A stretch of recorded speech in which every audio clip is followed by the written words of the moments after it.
Let's start this video off by asking a simple question. If you had to make a list at the beginning of the season predicting who you would have in this year's Stanley Cup playoffs, what would you have said? Boston, the Rangers, the Maple Leafs, Florida, right? All teams that would be predictable for this year's playoffs. Well, there was one team that I'm pretty sure no hockey fan would have said, and that's the Montreal Canadiens. The narrative is simple. They're a young team still finding their footing, navigating the complexities of a fiercely competitive conference. This isn't a team built for immediate contention, rather a team that's excited about their future, having one of the best prospect pools in the league. But then something unexpected happened. The Canadiens started winning, and not just scraping by.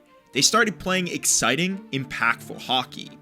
This core of young players, previously seen as promising but unproven, have began exceeding all expectations, and with them currently holding the wildcard 2 seed at the time of this recording in the East, I think it's time we have a completely different discussion about what's going on in Montreal. So today, let's talk about the Canadiens, their surprising but fun season, how they have overachieved and what they've done right, and why this team could make some noise in the playoffs if they somehow manage to snag that final postseason spot.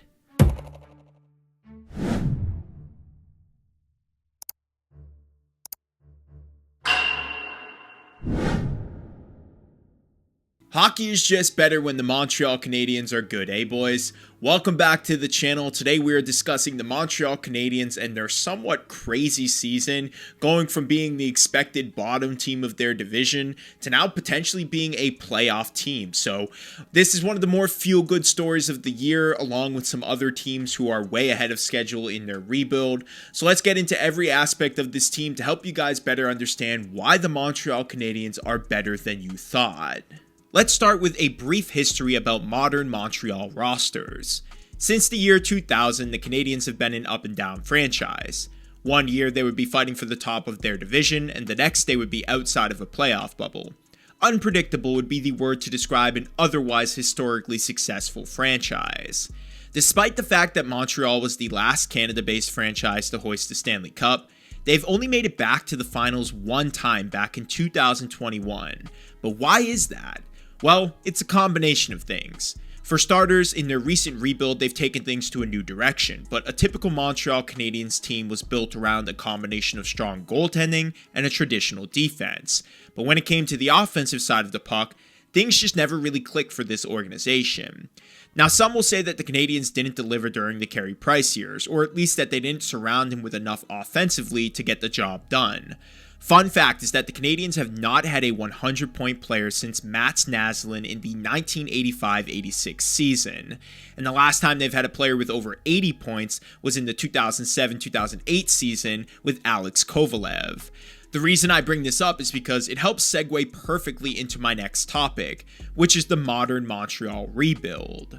With the evolution of hockey growing into more of an offensively driven league, I think it's more important now than ever to have game changers on the offensive side of the puck that can help combat some of the other elite players like Connor McDavid, Nathan MacKinnon, and Austin Matthews.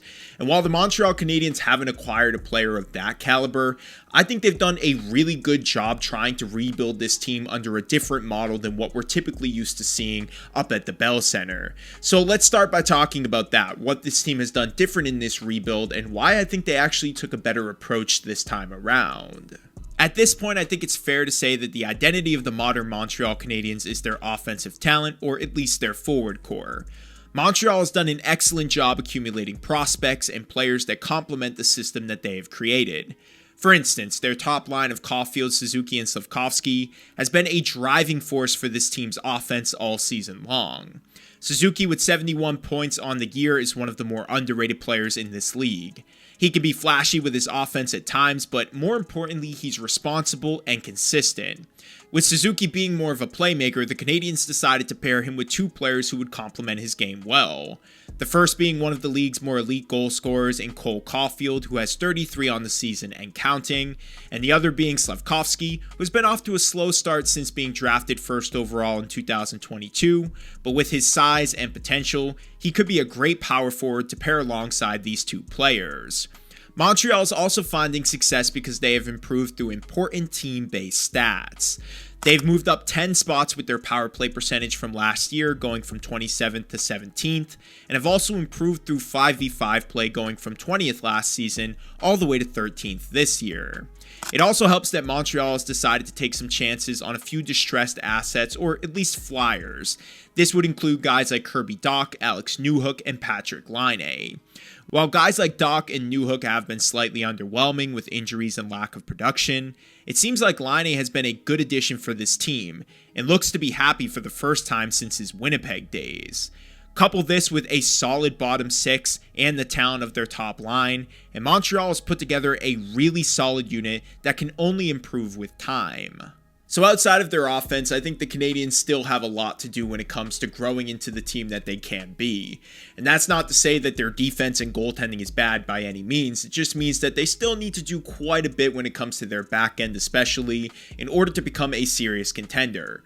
But something that they've recently done, or at least a player that they've added to their lineup who I am most impressed by and would be remiss to not mention here, is Lane Hutson. This young defenseman has exceeded all expectations. Exceptional puck handling skills, offensive instincts, and insane edges are the best parts of his game. To me, he's a game changer, and is turning heads across the league, showing that he could be a piece for the Canadiens to build their blue line around for years to come. Now, there is one thing I have to mention. He's a minus 13 on the season, which is fine because I don't think that they're looking for him to be a defensive mastermind. It's just not his game. But in the future, I think it's going to be a responsible decision for them to place a defensive-minded guy around him. Something that they could sort of model this after is when the Vancouver Canucks brought in Hronek to complement Quinn Hughes' game. In fact, I think that this is going to be an important thing for Montreal to focus on moving forward.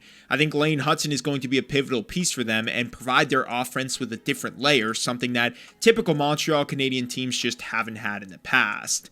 They have a decent defensive unit, but I think they seriously need a better shutdown guy because, to no surprise, the only reason they're really in this position is because of their offense.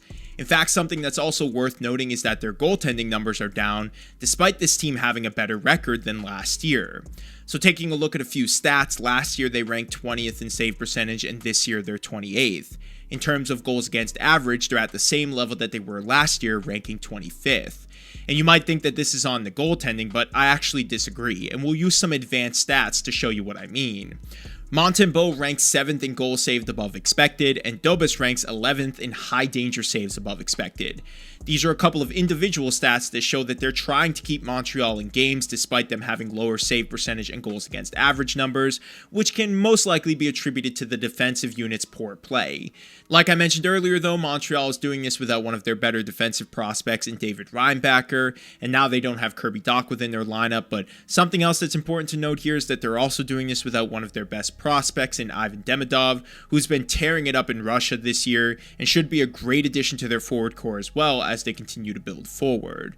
So all of this is to say that Montreal has a really great young team, and the fact that they're playing so well this year is only a compliment to what they're going to look like in the future. So with all that being said, it's going to be hard to not root for the Canadiens this year, especially with how well they've been playing as of late. Something that I don't think gets talked about enough, and even something that I didn't touch upon a lot in this video, is the incredible coaching of Martin St. Louis. I think at the minimum, he deserves a Jack Adams nomination, and if he gets this team into the playoffs, I think maybe even considered to win the award this year. I don't want to get ahead of myself too much. I do think that Spencer Carberry is pretty much a lock for that with how he's handled the Washington Capitals this year, but I digress. As always, I want to hear from you guys and what you think about this topic. Do you believe in the Montreal Canadiens? Do you think that they're going to get into the playoffs this year? And would you like to see them in the playoffs this year?